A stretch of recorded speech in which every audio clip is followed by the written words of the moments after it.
આ સરસ વિષય ઉપર જોખમ લીધું. ફાલ્ગુનભાઈ એ આ પ્રોડક્શન ડિઝાઇન આખી એમણે કરી, ફાલ્ગુન ઠાકોર. અશોક ઉપાધ્યાય જે આ ફિલ્મના સ્ક્રીન પ્લે ડાયલોગ રાઇટર છે અને તમે એમને એક રોલમાં પણ જોયા મગન. સમીર રાવલ અને માના રાવલ હમણે આ મ્યુઝિક આપ્યું છે, બેકગ્રાઉન્ડ આપ્યું છે, સ્પેશિયલ ઇફેક્ટ, સમગ્ર સાઉન્ડ જે તમે સાંભળ્યો એ આખી સાઉન્ડ ડિઝાઇન એમની છે. અને પહેલું જે ગીત હતું ગોતી લો, એ ગીત કરવાનો આઈડિયા એમણે આપ્યો અને બહુ સરસ એમણે કમ્પોઝ કર્યું છે, બધાએ બહુ જ વખાડ્યું છે. પછી જે પિકનિકવાળું ગીત તમે સાંભળ્યું, ચાલો નીકળી પડો રખડવા, પોતાની જાતને ભૂલવા, એ દિલીપભાઈએ લખ્યું છે ગીત.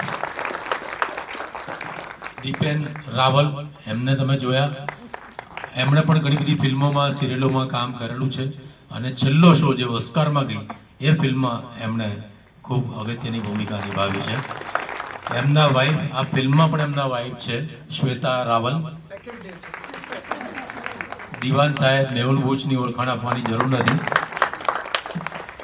રસિકભાઈ ત્રિવેદી, આજે તમે લોકેશન જોયું બામણા ગામ, એ બામણા ગામમાં અમને પરમિશન મળી કે એમાં જે કંઈ કોઓપરેશન મળ્યું એમાં જવાબદાર રસિકભાઈ ત્રિવેદી છે.